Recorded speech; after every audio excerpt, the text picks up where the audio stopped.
ગુનેગારોને આપના માધ્યમથી સંદેશો આપવા માંગુ છું કાં તો એમની ગુનાહિત પ્રવૃત્તિ છોડી દો અથવા અમારી રેન્જની હદ મર્યાદા છોડી દો.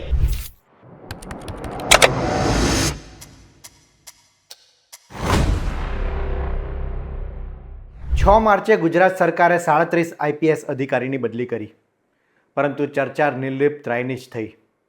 કડક અધિકારીની છાપ ધરાવતા રાજેન્દ્રસિંહ ચુડાસમાએ જૂનાગઢ ડીઆઈજી તરીકેનો ચાર્જ સંભાળ્યો છે. ચાર્જ સંભાળતા જ રાજેન્દ્રસિંહ કડક અંદાજમાં જોવા મળ્યા. ગુંડાઓને તેમને સ્પષ્ટ ચીમકી ઉચ્ચારતા કહ્યું છે કે ગુંડાઓ ગુંડાગીરી છોડી દે, બાકી રેન્જ છોડવાની નોબત આવશે. ગુંડાગીરી અને અસામાજિક તત્વોની પ્રવૃત્તિઓ, દારૂ ડ્રગ્સનો વેપલો કરતા લોકો જૂનાગઢમાં ખૂબ વધી રહ્યા છે. ત્યારે કાયદો અને વ્યવસ્થાની સ્થિતિ જળવાય, ગુંડાઓમાં ડર પેસે તે માટે કડક અધિકારીની નિમણૂક. મેં જૂનાગઢ રેન્જના ડીએજી તરીકેનો ચાર્જ સંભાળ્યો છે. અગાઉ આ વિસ્તારમાં હું 2 વાર ફરજ બજાવી ચૂક્યો છું. મારા અત્યાર સુધીના કેરિયરમાં મારા 3 પોસ્ટિંગ, એમાં ઇન્ડિપેન્ડન્ટ પોસ્ટિંગ ડીવાયએસપી તરીકે વેરાવળ પ્રથમ પોસ્ટિંગ, આ જિલ્લો નવો બન્યો એના પ્રથમ એસપી તરીકે મેં ફરજ બજાવી. મારા પ્રમોશન સાથે હું ત્યાં આવેલો અને ડીએજી તરીકેના પ્રમોશન સાથે પણ આજે હું રેન્જનો ચાર્જ સંભાળ્યો છે. એટલે આ વિસ્તારથી હું ખૂબ સારી રીતે પરિચિત છું. આ વિસ્તારની આર્થિક, સામાજિક, ભૌગોલિક પરિસ્થિતિની મને તમામ વિગતોથી જાણકાર છું. આપ સૌના માધ્યમથી હું લોકોને સંદેશો આપવા માગું છું કે ગુજરાત પોલીસ અને જૂનાગઢ રેન્જ આપ લોકોની સેવા, સુરક્ષા, શાંતિ માટે અવિરત પ્રયાસરત છે. અમારા તમામ અધિકારીઓ, રેન્જ ડીઆઈજીથી લઈ અને તમામ અધિકારીઓના mobile number, landline number social મીડિયામાં આપ સૌ પાસે ઉપલબ્ધ છે.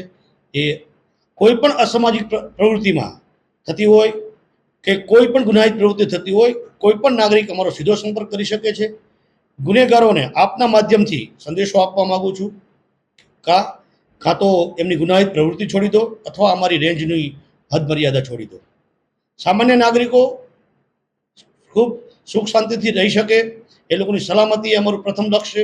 આ વિસ્તારમાં કાયદો વ્યવસ્થાનું સારી રીતે અમે પાલન કરાવી શકીએ એ અમારી પ્રથમ પ્રાયોરિટી છે.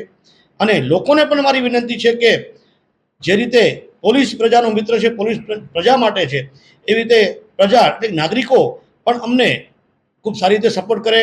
કારણ કે નાગરિકોના સહયોગ, સપોર્ટ વિના અમે અમારી કામગીરી સારી રીતે ફરજ બજાવી શકતા નથી. આભાર.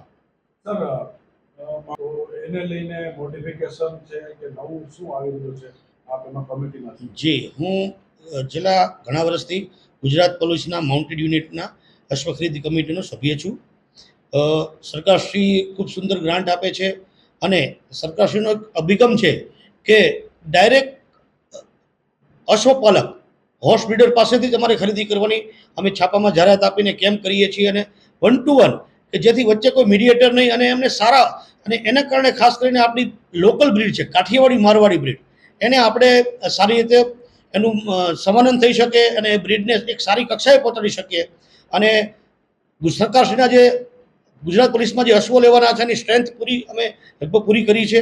700+ આપણા ઘોડાઓનું સ્ટ્રેન્થ છે અને ડાયરેક્ટ બ્રીડરો પાસેથી લેવાથી બ્રીડરનો પણ સારા એવા પૈસા મળે છે અને એ લોકો પણ સારી રીતે હજી અશ્વપાલનની પ્રવૃત્તિમાં માટે પ્રોત્સાહિત થઈ રહ્યા છે. સર, સોમનાથ જી, મેં આપને જણાવ્યું એમ અગાઉ હું વેરાવળ ડીવાયએસપી હતો, સોમનાથ એસપી, ગીર સોમનાથ એસપી રહી ચૂક્યો છું. સોમનાથ એ પ્રથમ જ્યોતિર્લિંગ છે અને આ દેશના કરોડો લોકોનું આસ્થાનું કેન્દ્ર છે. લોકો દર્શનાર્થે આવતા હોય છે. એની સુરક્ષા માટે અમારા પૂરતા ઇંતજામ છે. એસઆરપી, હોમગાર્ડ, સ્થાનિક પોલીસ અને એની માટેના ડેડિકેટેડ અધિકારી જવાનો ત્યાં ડિપ્લોય હોય છે, સીસીટીવી નેટવર્ક સાથેનું. અને અમારા સિનિયર અધિકારીઓ પણ અવારનવાર વિઝિટ કરી અને સોમનાથ ટ્રસ્ટ સાથે સંકલન કરીને ખૂબ ચુસ્ત બંદોબસ્ત અને સલામતીનું અમે આયોજન કરેલું છે. આઈપીએસ અધિકારી રાજેન્દ્રસિંહ ચુડાસમાએ નાગરિકોને પણ અપીલ કરી છે કે કોઈ પણ સમસ્યા હોય, લોકો નિર્ભય થઈને પોલીસને ફરિયાદ કરે, પોલીસને પોતાની વાત જણાવે.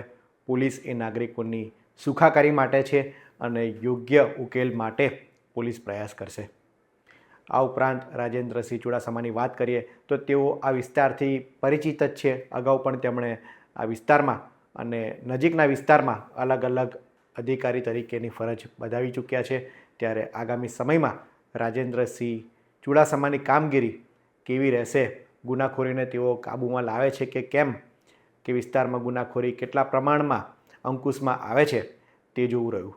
અને આ વિસ્તારની વાત કરીએ તો જૂનાગઢમાં રાજકીય માહોલ પણ ગરમાતો રહે છે, રાજકીય ઝઘડા પણ થતા રહે છે, કારણ કે આમ આદમી પાર્ટીનું વર્ચસ્વ પ્રભુત્વ આ વિસ્તારમાં વધી રહ્યું છે. બીજી તરફ ભારતીય જનતા પાર્ટીનું વર્ષોથી શાસન છે, ત્યારે રાજકીય ગતિવિધિ પણ આ વિસ્તારમાં તેજ રહેવાની છે. આ બધા વચ્ચે રાજેન્દ્રસિંહ ચુડાસમાની કામગીરી કેવી રહે છે તે જોવું રહ્યું. આ વિડીયોમાં હાલ આટલું જ. આવા જ ઇન્ફોર્મેટિવ વિડીયો માટે વીટીવી પંચાયત જોતા રહો. ધન્યવાદ.